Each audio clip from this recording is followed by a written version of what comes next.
Good morning ma'am. Morning बेटा, good morning.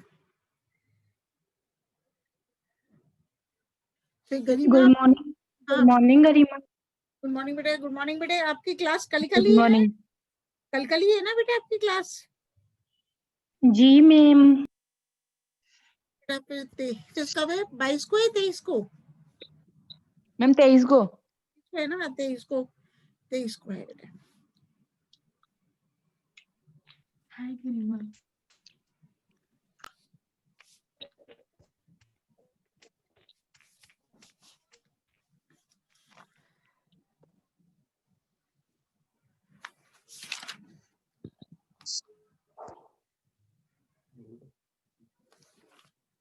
Ma'am हम सभी बच्चों की प्रेजेंट लगा दो। बेटा अभी तो आपकी लगाई है। इससे शिवानी चौधरी आ गई, सुप्यारी है, गरिमा है, सोनाक्षी है, शालू प्रजापत, पूजा सामूटा।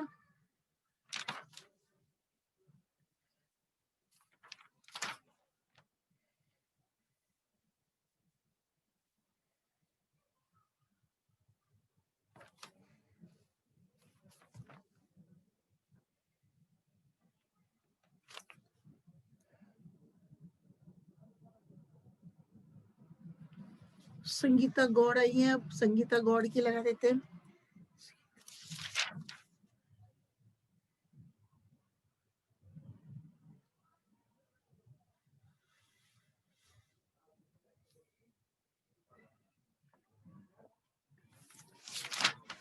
गुड मॉर्निंग सभी बच्चों।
अभी 10:04 हो गए। कौन कौन आया? गरिमा चौधरी, शिवानी चौधरी, सोनाक्षी, शालू प्रजापत, पूजा सामूटा, संगीता गौड़।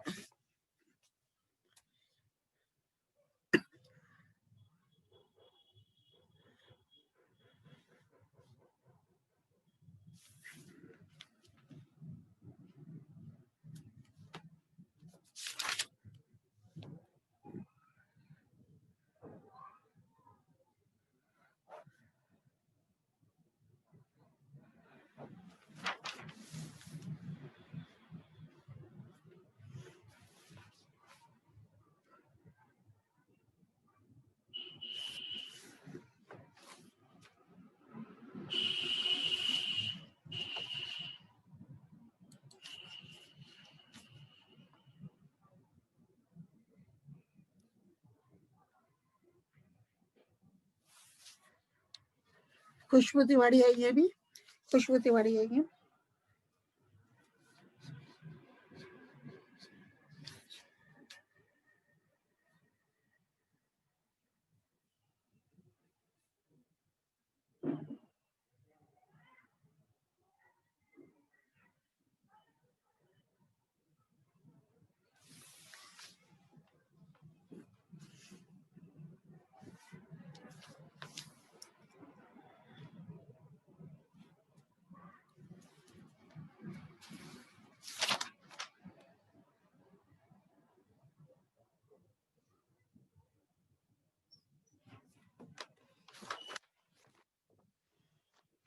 मनीषा देनवाल को एडमिट कर देते हैं, फिर बस चलते हैं अपन।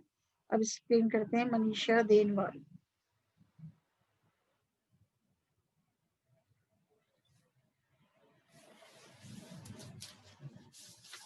हाँ बेटा, आज बात करते हैं वाटर एंड सॉल्यूशन की।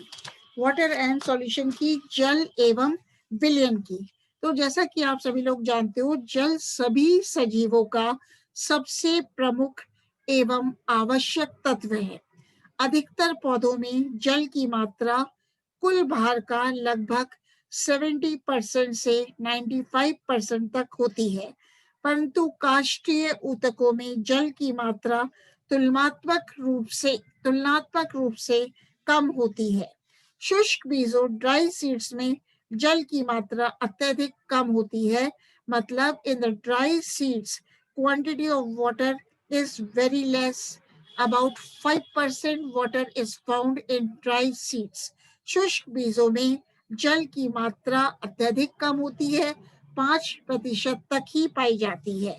तो जल जीवन का आधारभूत अणु है। Water is the basic molecule of life, जो कोशिकाओं के भीतर तथा बाह्य वातावरण में भौतिक व रासायनिक क्रियाओं के लिए प्राकृतिक वातावरण प्रदान करता है। तो अपन क्या याद रखेंगे? मतलब जल, मतलब water is the basic molecule of life and जल के महत्व का अनुमान इसी तथ्य से लगाया जा सकता है कि जीवन की उत्पत्ति जलीय माध्यम से हुई है। जीवन के विकास में भी जल की महत्वपूर्ण भूमिका है। जल के बिना जीवन संभव नहीं है। इसलिए ये कहना उचित है कि जल ही जीवन है। Water is life. Now the question is, एक बार समीक्षा आ गई, इनको एडमिट करती हूँ। समीक्षा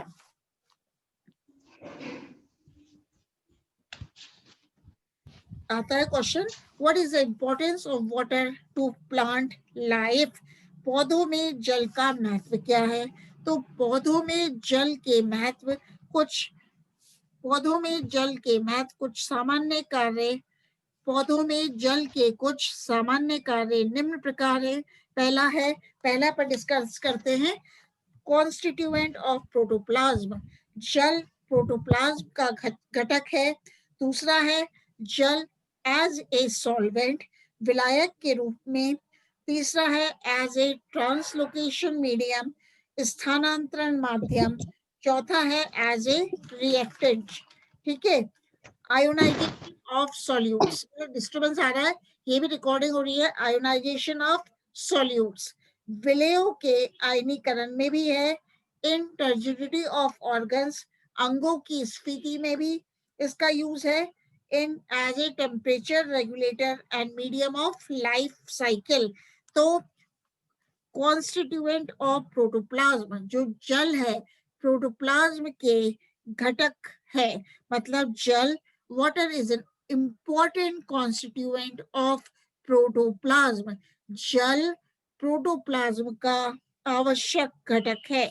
यह मतलब जल प्रोटोप्लाज्म के विभिन्न संघटक अणुओं की संरचना व कार्य के लिए उत्तरदायी है। क्योंकि क्यों जल प्रोटोप्लाज्म का आवश्यक घटक है? यदि प्रोटोप्लाज्म में जल की मात्रा कम हो जाती है तो कोशिकीय क्रियाएं मंद हो जाती हैं। मतलब if the water quantity decreases in the protoplasm, then the cellular activities also go slowly.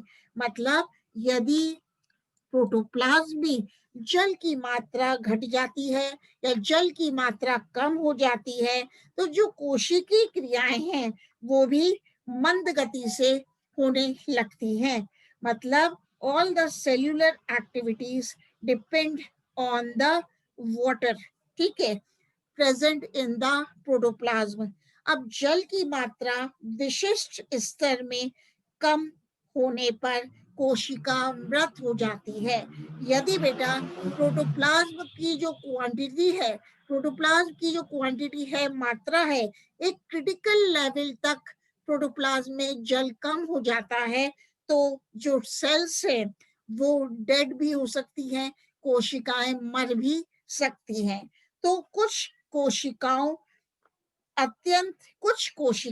अत्यंत न्यून जल की मात्रा पर भी जीवनक्षम बनी रहती हैं।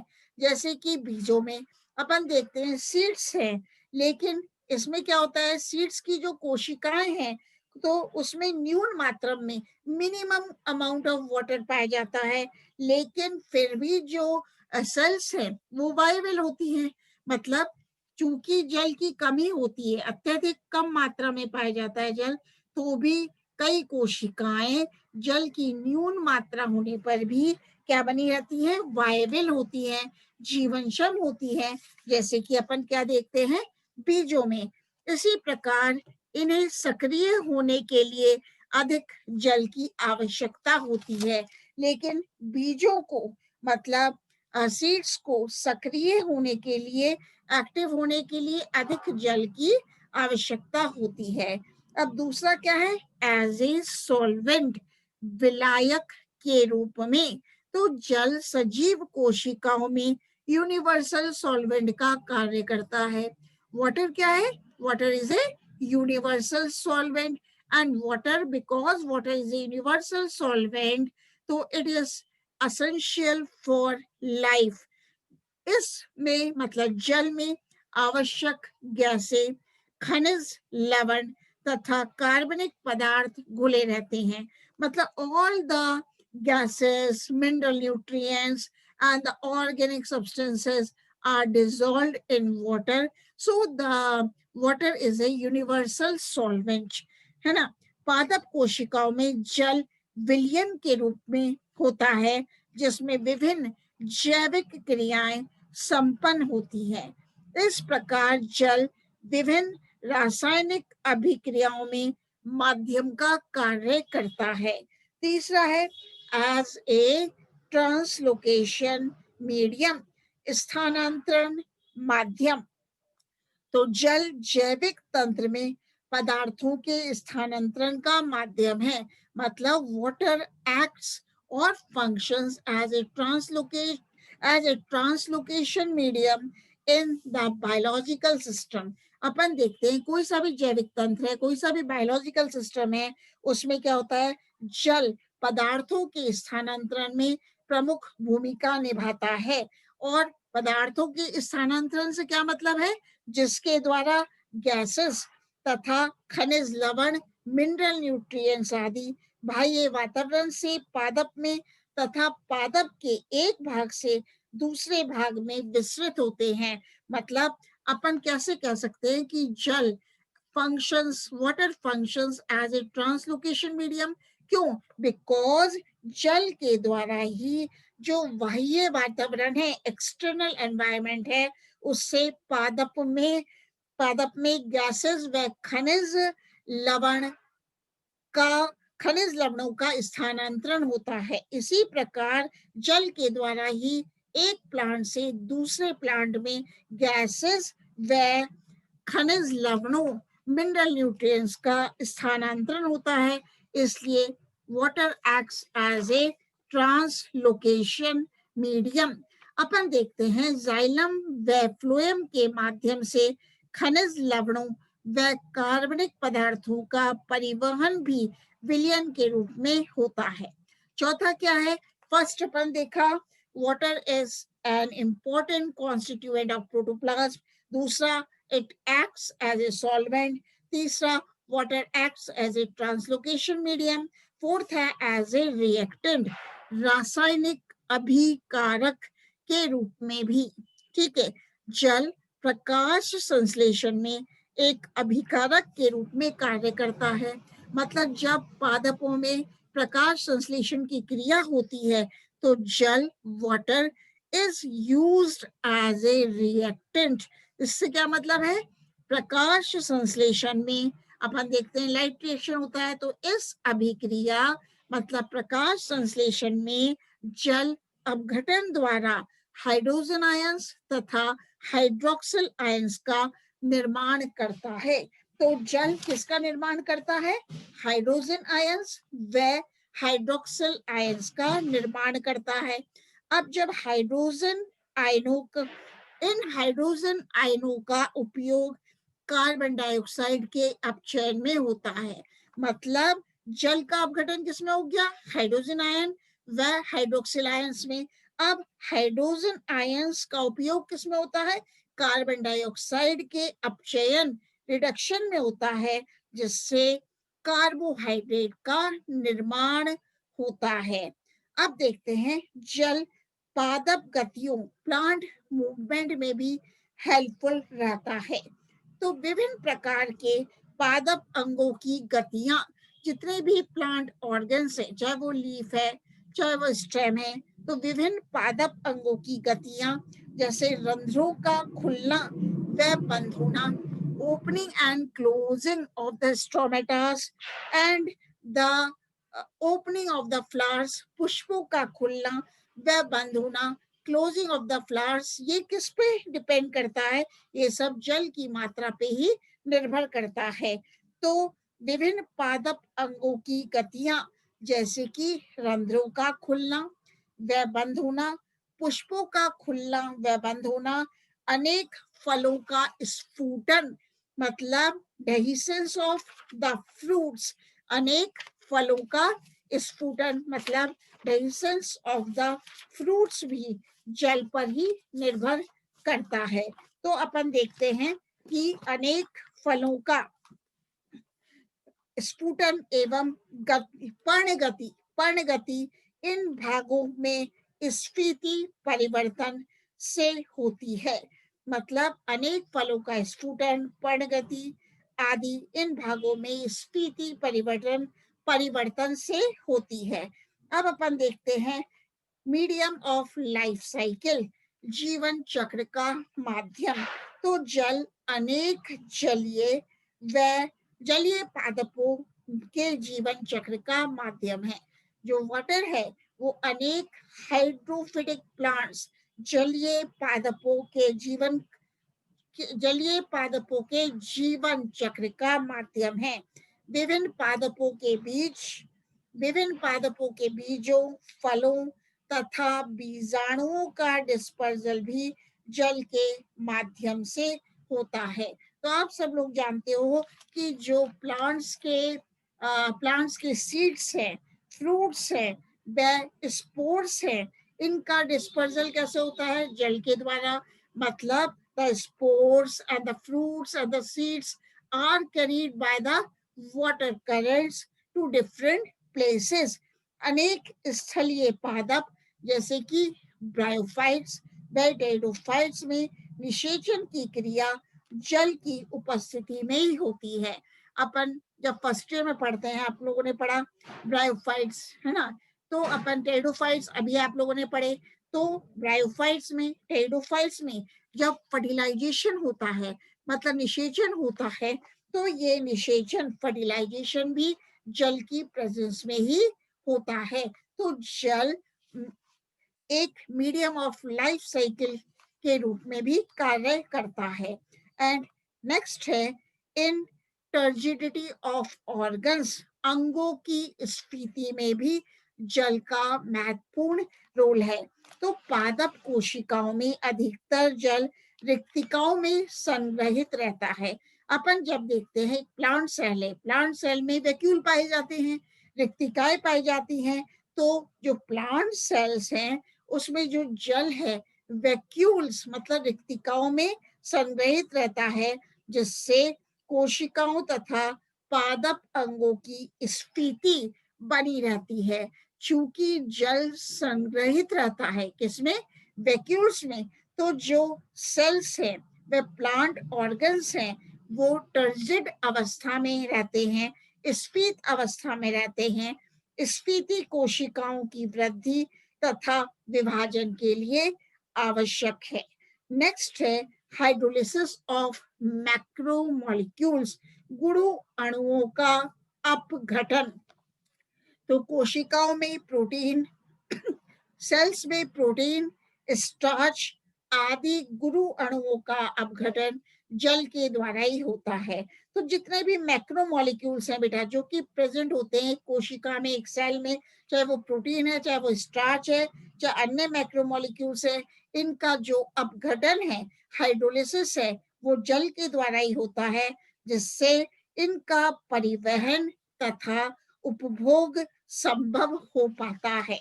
नेक्स्ट है टेम्परेचर रेगुलेटर, ताप नियंत्रक। तो जल की स्पेसिफिक हीट, उच्च विशिष्ट ऊष्मा द्रवों में सर्वाधिक होती है। जो लिक्विड्स है उसमें जल की स्पेसिफिक हीट सबसे ज्यादा होती है तथा जल की वाष्पन ऊष्मा, हीट ऑफ वेपोराइजेशन भी अधिक होती है। इन विशेष लक्षणों के कारण सतत रूप से विकिरण अवशोषण के पश्चात भी पादप का तापमान नियंत्रित रहता है। नेक्स्ट बात करते हैं ionisation of molecules, sorry ionisation of solute. Solute को कहते हैं हिंदी में विलय। तो विलयों के आयनीकरण में भी जल की अहम भूमिका है। तो जल अणु मतलब वाटर मॉलिक्यूल्स इलेक्ट्रिक डाइपोल की तरह व्यवहार करता है। कैसे? जल में घुलने पर विलय अणु आयनीकृत हो जाते हैं तथा इन आयंस को जल अणु घेरकर इनके चारों ओर हाइड्रेशन शेल बनाते हैं। इस कारण आयन एक दूसरे से पृथक रहते हैं तथा विसरणशील बने रहते हैं, डिफ्यूजेबल बने रहते हैं। अब अपन बात करते हैं अपने सिलेबस में physio chemical properties of water. जल के भौतिक रासायनिक गुण क्या क्या हैं? ठीक है, तो जल के भौतिक रासायनिक गुण क्या क्या है? एक तो है बॉइलिंग पॉइंट, दूसरा है मेल्टिंग पॉइंट, तीसरा है डेंसिटी घनत्व, चौथा अपन बात करेंगे fourth one is specific heat. ठीक है, विशिष्ट ऊष्मा, हीट ऑफ वेपोराइजेशन, वाष्पन ऊष्मा, लेटेंट हीट, व surface tension, tensile strength and viscosity. तो पहली बात करते हैं बॉइलिंग पॉइंट। तो जल का बॉइलिंग पॉइंट सर्वाधिक होता है, मतलब मैक्सिमम होता है। जो जल का बॉइलिंग पॉइंट है मैक्सिमम होता है। इसका बॉइलिंग पॉइंट अधिक होने के कारण जल के अणुओं के मध्य एसोसिएशन होता है, मतलब गठबंधन है। चूंकि जल का बॉइलिंग पॉइंट बेटा अधिक होता है, इसलिए जल अणुओं वाटर मॉलिक्यूल्स के बीच में गठबंधन होता है।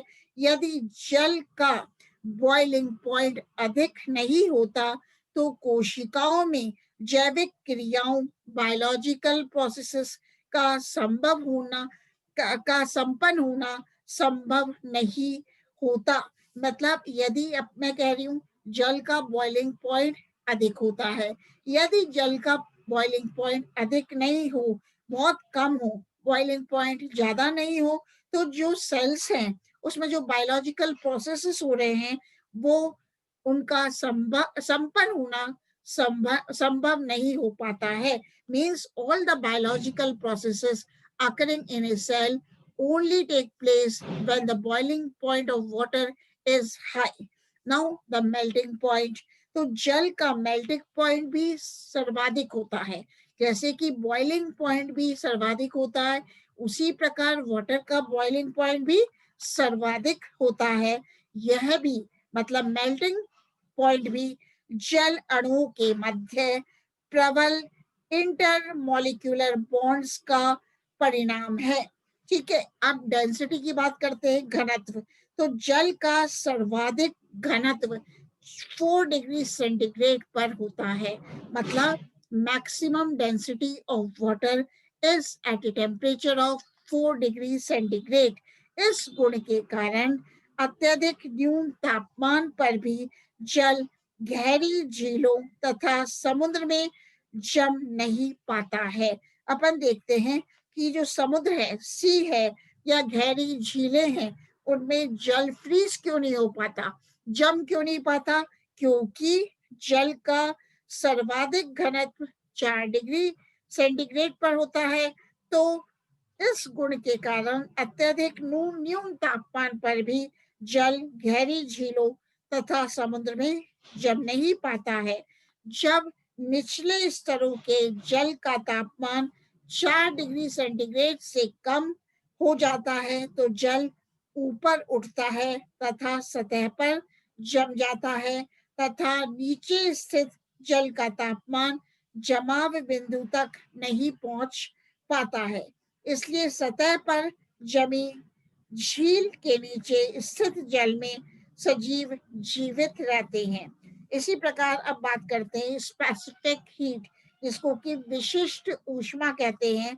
तो जल की स्पेसिफिक हीट तरल अमोनिया के बाद सर्वाधिक होती है। पहले तो लिक्विड अमोनिया है बेटा, लिक्विड अमोनिया की स्पेसिफिक हीट सबसे ज्यादा होती है। लिक्विड अमोनिया के बाद जो वाटर है, जल है, उसकी स्पेसिफिक हीट सबसे ज्यादा होती है। लिक्विड अमोनिया की सबसे ज्यादा है, फिर जल की ऊष्मा या जल की स्पेसिफिक हीट तरल अमोनिया के बाद सर्वाधिक होती है। किसी पदार्थ की विशिष्ट ऊष्मा स्पेसिफिक हीट वह ऊर्जा है जो पदार्थ का तापमान 1 डिग्री सेल्सियस बढ़ाने में आवश्यक होती है। इस गुण के कारण जल के गर्म होने की प्रक्रिया बहुत धीमी होती है, जो जैविक क्रियाओं के लिए महत्वपूर्ण है। जल की उच्च विशिष्ट ऊष्मा के कारण ये सजीवों के तापमान नियंत्रण में सहायक होता है। नेक्स्ट है हीट ऑफ वेपोराइजेशन, वाष्पन ऊष्मा। तो जल की उच्च वाष्पन ऊष्मा होती है, मतलब water has high heat of vaporisation. वाष्पन ऊष्मा ऊर्जा की वह मात्रा है जो 1 ग्राम लिक्विड को वाष्प में, वेपर में परिवर्तन करने के लिए आवश्यक होती है। तो what is heat of vaporisation? The heat of vaporisation क्या है? मतलब heat of vaporisation is the quantity of energy which can convert 1 gram of liquid into vapor.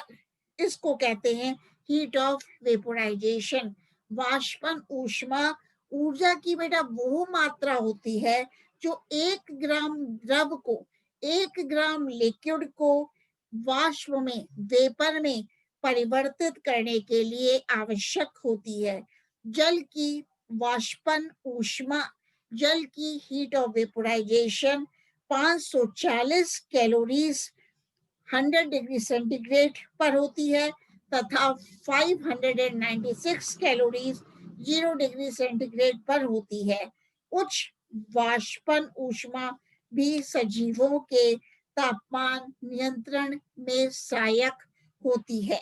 अब बात करते हैं लेटेंट हीट, मतलब गुप्त ऊष्मा। जल की गुप्त ऊष्मा का मान भी उच्च होता है, मतलब latent heat of water is also very high.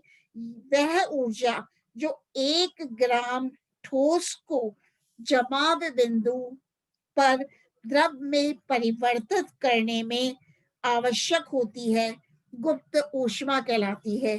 तो what defined latent heat? Latent heat को परिभाषित कीजिए। तो the energy required for converting 1 gram of of solid into liquid is called as latent heat.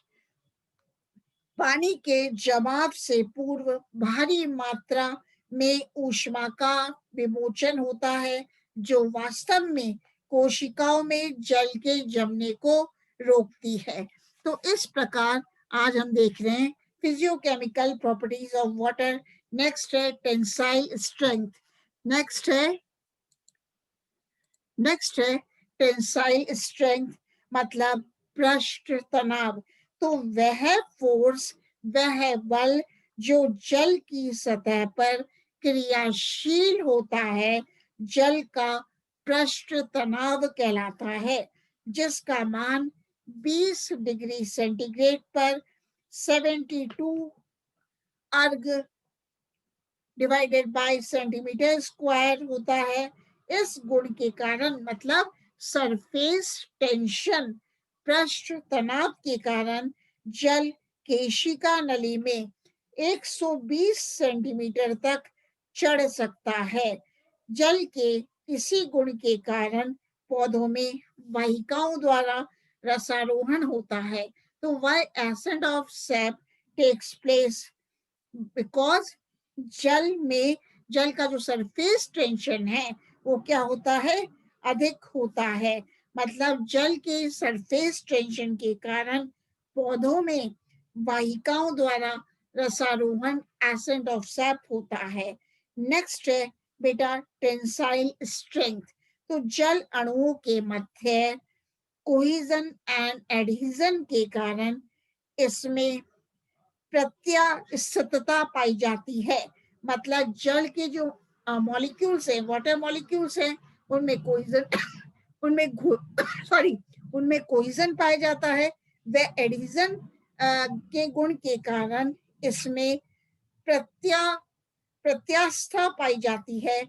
जल का यह गुण रसारोहण में सहायक होता है। इसी प्रकार विस्कोसिटी की बात करते हैं। तो जल की विस्कोसिटी या श्रेयांता द्रव अवस्था में कम होती है। इसी कारण वह यह पौधों में आसानी से बहता है। तापमान में वृद्धि से श्रेयांता में कमी होती है। जल रंगहीन होता है, वाटर इज कलरलेस, इसलिए इसमें प्रकाश गहराई में प्रवेश कर सकता है, जिससे गहरे जल में पाए जाने वाले पादपों में प्रकाश संश्लेषण संभव हो पाता है। इसके अतिरिक्त पत्ती के भीतरी ऊतकों तक प्रकाश प्रवेश कर पाता है। अब जल अनेक क्रियाओं जैसे विसरण, परासरण व अंतःचूषण का प्रदर्शन करता है। तो अपन जल की विभिन्न क्रियाएं पढ़ेंगे, ऑस्मोसिस भी लेंगे, डिफ्यूजन भी लेंगे, इम्बाइबिशन भी लेंगे। तो इन गुणों के आधार पर जल विभिन्न जैविक क्रियाओं के लिए पादप कोशिकाओं तथा ऊतकों में आदर्श माध्यम का कार्य करता है। अब अपन देखते हैं कि मेल्टिंग पॉइंट, जल के कुछ प्रमुख मतलब constants, physical constants of water. तो जल का जो मॉलिक्यूलर वेट है, अणुभार 16 होता है और बॉइलिंग पॉइंट 100 डिग्री सेंटीग्रेड होता है। किसका? Water. Boiling point of water is 100 degree centigrade and the melting point of water is 0 degree centigrade. ठीक है। एंड द स्पेसिफिक हीट, विशिष्ट ऊष्मा ऑफ वाटर इज 1.0 कैलोरीज। कितनी है स्पेसिफिक हीट? 1.0 कैलोरीज। यही शॉर्ट क्वेश्चन में आते हैं, वेरी वेरी शॉर्ट क्वेश्चन। कितनी लेटेंट हीट है वाटर की? गुप्त ऊष्मा कितनी है? 80.0 कैलोरीज। व वाटर की वेपोराइजेशन हीट, वाष्पन ऊष्मा कितनी होती है? 59.0 कैलोरीज। व सरफेस टेंशन ऑफ वाटर, पृष्ठीय तनाव जल का क्या होता है? 20 डिग्री सेंटीग्रेड पर। अब जल की विस्कोसिटी क्या होती है? विस्कोसिटी है 1.14 मल्टीप्लाई बाय 10⁻³ और टेंसाइल स्ट्रेंथ के बारे में भी पूछ लेते हैं। तो पादप कोशिकाओं में जल शुद्ध रूप में न होकर विलयन के रूप में पाया जाता है, जिसमें अनेक प्रकार के विलय घुले रहते हैं। मतलब in the plant cells water is not found in a pure form. Water जो है पादप कोशिकाओं में, प्लांट सेल्स में प्योर फॉर्म में नहीं मिलता, शुद्ध रूप में नहीं मिलता, बल्कि सॉल्वेंट विलयन के रूप में पाया जाता है। और इस विलयन में अनेक प्रकार के सॉल्यूट्स विलय घुले रहते हैं। तो कहने का मतलब है विलयन की सांद्रता के अनुसार इसके विभिन्न कांस्टेंट भी शुद्ध जल से भिन्न हो जाते हैं। व इनकी मात्रा विलय की, सॉल्यूट की सांद्रता पर निर्भर करती है। तो इस प्रकार हमने देखा आज वाटर की फिजियोकेमिकल प्रॉपर्टीज ऑफ वाटर के बारे में पढ़ा।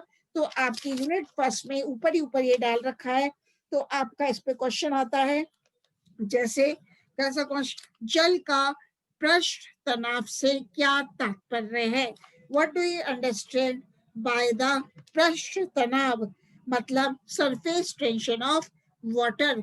नॉर्मल विलयन किसे कहते हैं? इस शॉर्ट क्वेश्चन से सोलेशन तथा जिलेशन से क्या तात्पर्य है, ये क्वेश्चंस जल के ऊपर बनते हैं। इसी प्रकार कोलॉइडी तंत्र के 2 लक्षण बताइए, ये भी इसमें short, very short answer questions बनते हैं। इसी प्रकार क्वेश्चन है, जल अणु में ऑक्सीजन व हाइड्रोजन बंधे होते हैं, कौन सा बंध पाया जाता है इनके बीच में?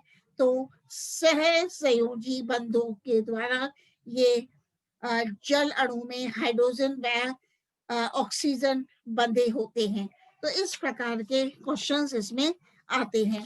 कल अपन करेंगे मॉलिक्यूलर स्ट्रक्चर ऑफ वाटर। तो आपके वाटर में क्या डाल रखा है, फिजियोकेमिकल प्रॉपर्टीज अपन ने कर ली, इंपॉर्टेंस टू प्लांट लाइफ ये भी करा, और structure of water and concept of water potential अपन कल की क्लास में लेंगे। अभी 10:38 हो गए, तो मॉलिक्यूलर स्ट्रक्चर ऑफ वाटर, और फिर अपन थोड़ा बहुत ब्रीफ में करेंगे ऑस्मोसिस, डिफ्यूजन और ये वाले चैप्टर्स भी, ठीक है? नहीं तो अपना अगर, ठीक है, ये वाला चैप्टर चल रहा है, यूनिट फर्स्ट अपनी कंप्लीट हो जाएगी, 1-2 चैप्टर्स और बचेंगे यूनिट फर्स्ट में अपने।